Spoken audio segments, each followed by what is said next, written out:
Hey there everyone, my name is Chelsea. Welcome to Little Mountain Ranch. Today we are going to make some bagels, and these are different than bagels I've made here in the past. These are sourdough bagels. First time I have ever made sourdough bagels before, and I'm using the recipe. It's called the Sunday Morning Bagels out of the Artisan Sourdough Made Simple cookbook, which is my favorite book for all things related to sourdough. So I started this sourdough last night. It does need an 8 to 12 hours of bulk fermentation time. So it has had that, I just left it overnight, and it is hopefully ready to go. I have a pot of water on the stove because we do boil bagels before we bake them in the oven, and I think we're ready to go. So let's jump right into it. We are going to pull our dough out and put it on the counter. So this is a much firmer sourdough than I have ever worked with before. So we'll see how this goes. Firm dough, and this is supposed to make 16 bagels because I doubled the recipe, and I don't think we're gonna get that many out of this little hunk of dough here.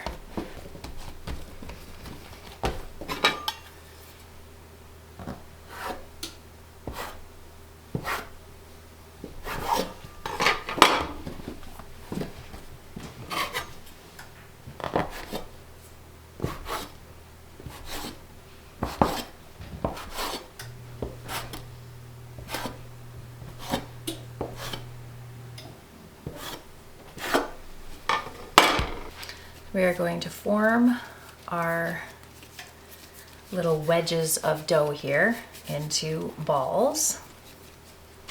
There's lots of nice air in this dough, so that's good.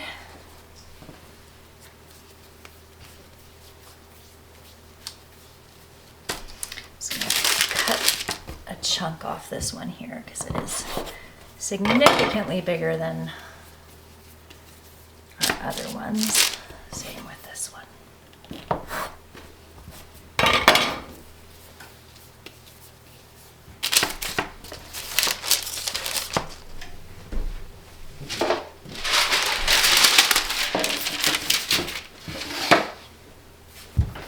We're going to let these rise for 20 minutes once we form them into bagels. Something that I learned recently, and I knew this by feel, but I didn't understand what was really happening, is that when you work with a sourdough and you're doing the stretch, so when you put your dough into a bowl and you're letting it rise and you're letting it do its bulk fermentation, which usually takes that 8 to 10 to 12 hours or so, and you pull it up and you stretch it and you fold it over, at usually around the third stretch and fold, it kind of becomes stiff. The dough becomes stiff. And what I didn't realize was happening during that process is that the gluten is kind of binding together in the bread and making it stiff. And if you let it rest and relax for 15 to 20 minutes, usually you can stretch it again. When I was just forming these into actual bagel shapes by putting the hole in the middle and then stretching it out, I noticed that the dough was stiff. And so I checked the recipe, and it says that at this phase to let these rest for about 15 minutes to allow the gluten to relax. And even in the period of time I've been talking to you since I first started to form this, the dough is way easier to stretch and form into actual bagel shapes. It's not really stiff and it wouldn't break apart, it would more stretch if I tried to pull it. And I think that's really cool. I love learning the whys of things. Why is this happening? I know it's happening, I can feel it happening, but why is it happening? So I'm gonna let these just rest for just a couple minutes because they're already starting to get pliable again, and then we'll form them into our bagel shapes. And I'm just gonna lightly cover them with a damp tea towel because one thing that we lack up here in the north is humidity. There is virtually no humidity in the air, especially in the wintertime, and especially when we're burning wood stoves. So things dry out really quickly. So I'm just gonna cover these up with a damp tea towel while they're resting.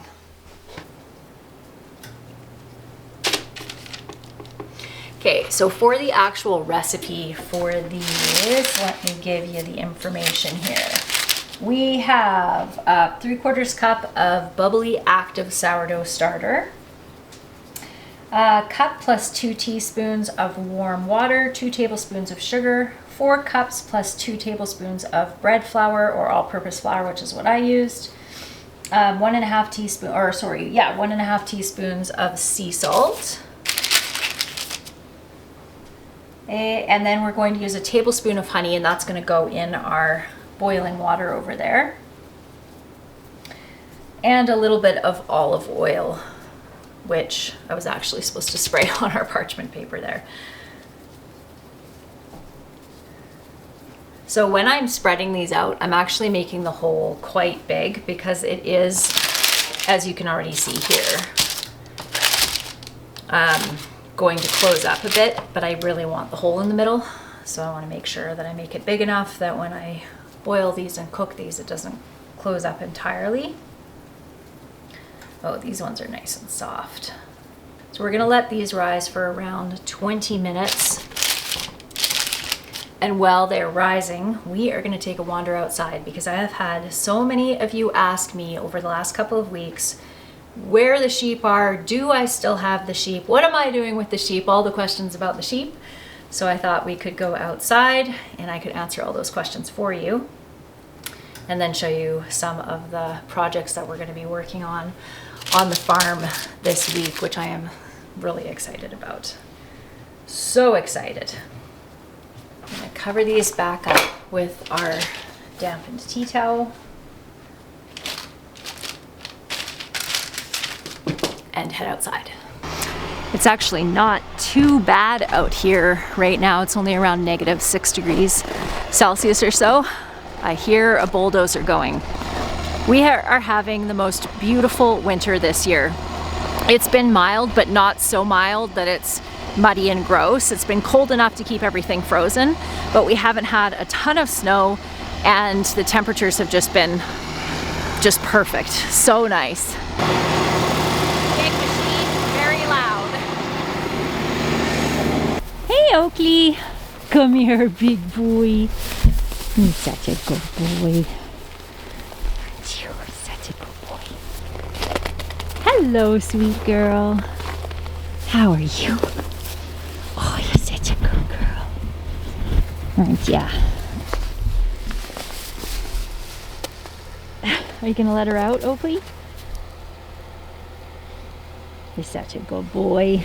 The sheep are over in this pen undercover at night to protect them from the predators, because we do have lots of natural predators for sheep out here in this area, like cougars and coyotes, bobcats. I actually don't know if a bobcat would actually take down a sheep, maybe a lamb, but needless to say, they can be in here during the nighttime, and they can come in and out during the day because we just leave the gate open, and that way they can free range during the daytime, and they seem much happier being able to do that. So our sheep free range. They do have this area here under cover where our hay is stored and where there's a big overhang here as well, outside of their nighttime pen that they have over there that they can kind of come in and out of. But they do have full range of the farm if they want it, although in the wintertime they tend to stay under here. Miss Hazel over here is my baby. She's such a sweetie pie, aren't ya? And all of these sheep are a little bit more skittish. Let's see if I can get over to them. Hi, sweetie. You got a big belly there. You look like you're gonna have a baby, huh? And this is my ram. I actually can touch him now. I can pet him. He's a little scared of the camera at the moment, but he's friendly enough that I can actually pet him now, which was certainly not the case last year. They were super skittish and didn't want to be touched at all. Hazel's like a big puppy now. I can just snuggle her all I want. The rest of them, I can usually pet them, especially if they're at the feeding trough, but they still aren't as friendly as Hazel is. So my plan for lambing this year, let me show you. Okay, what we are doing is in the next week, we are purchasing 4 lambing pens. So we have 4 sheep that are going to be lambing, and we're going to be removing all this temporary stuff. This is basically a catch-all during the wintertime for junk. And we're going to set up our 4 lambing pens in here. And we're actually going to move the pregnant ewes into the barn. They're not due until the beginning of March, but we're going to move them into the barn about 4 to 6 weeks ahead of time so that they can get used to it. We can control their feed a little bit more, make sure they get extra minerals and all those kinds of things that the ram and the wether that we have out there. So a wether is a castrated male sheep. So that because they don't need all of those extra supplements. So then we'll separate off the ladies in here. And the other benefit of doing that is I can keep a really close eye on them, but also they can get used to being in the pen before they lamb, because the last thing that we want to do is stress them out. And that was one of the mistakes I made last year, is I kept them out. I had been told by a couple of different people to keep them out with the main flock and just let them lamb out there. And for our situation and our setup, that just did not work. And I ended up having to move them in here right after they lambed. And it just caused a lot of stress. And I kind of wonder if that's part of what caused some of the issues that I was having with the lambs and all of that.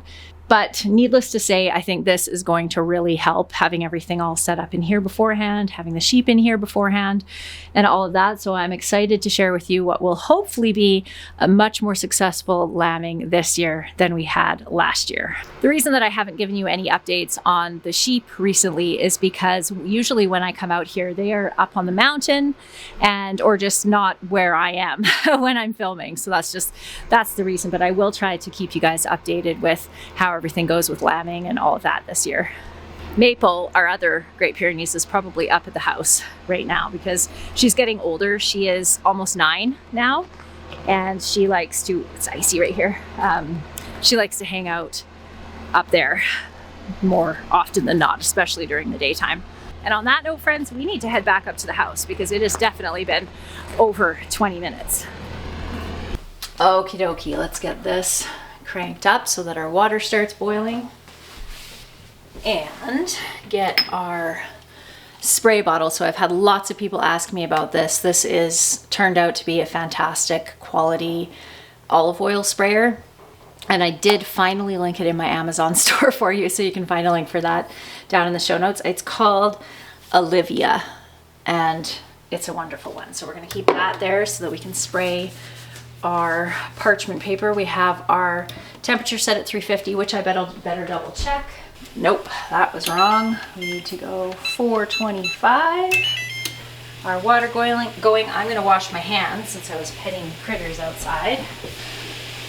I got the design back for our ginger burr tea towel that we're partnering with Ginger Burr to make it. I'm very excited about it. Where will I post it? Probably on a community post. I'll post a picture of it once I get approval to do that, but it's canning themed and I love it. It's just beautiful.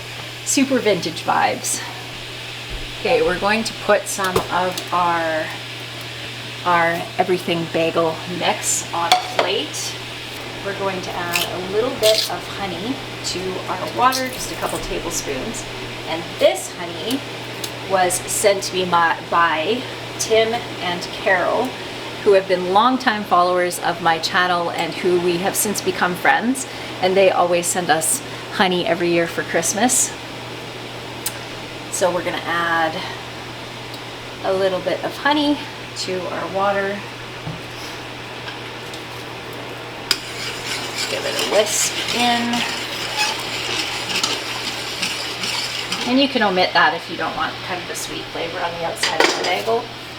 We're gonna wait till this comes to a boil, and then we're going to boil them. And we'll wait till they float to the top, which usually takes about 10 or 15 seconds. And then we will boil them for around 30 seconds on each side. Take them off, and then we'll bake them in the oven. Tim, that's really good honey this year. It's very light. Yum. It's so fun to taste other people's honey because honey tastes really different depending on the type of flowers that the bees are visiting. Our honey this year was actually quite light as well, but that's really good. It actually tastes quite floral. I love it. Okay, we've got some boiling action here.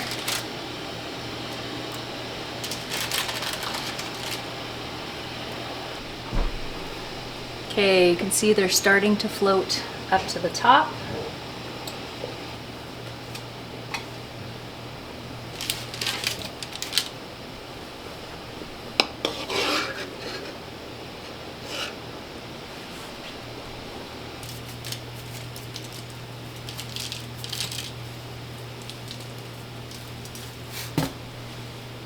I'm gonna sprinkle my seasoning on rather than trying to dip them in, because that's not quite working out.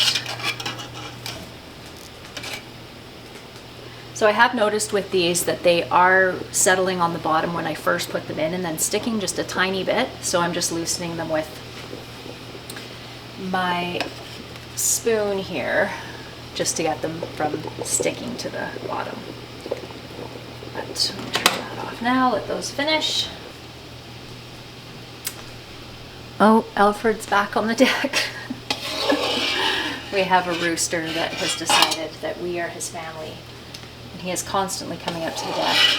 And when I was in my office this morning, I heard this metallic ticking sound, and I went out and looked under the deck, and he has figured out we have an automatic dog feeder for dog food, and the dogs just have to nose up the feeder and then they can get into the feed, and he has figured out how to peck at it to get it to come up so that he can get into the dog food.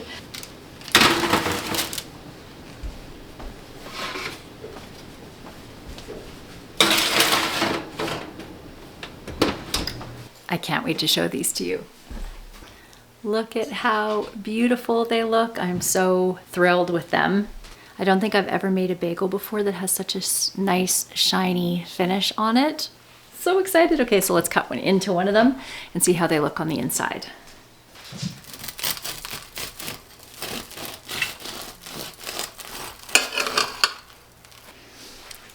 Look at that.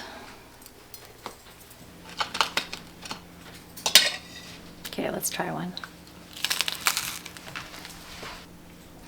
This might be one of the best baked goods I have ever made in my life.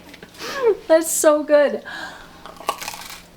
One thing I would do a little bit differently next time is set my oven on a lower temperature initially, so maybe 375 to 400, and let them cook a little bit longer and then brown them up towards the end, because they are a tiny bit, and I mean just a tiny bit, undercooked on the inside.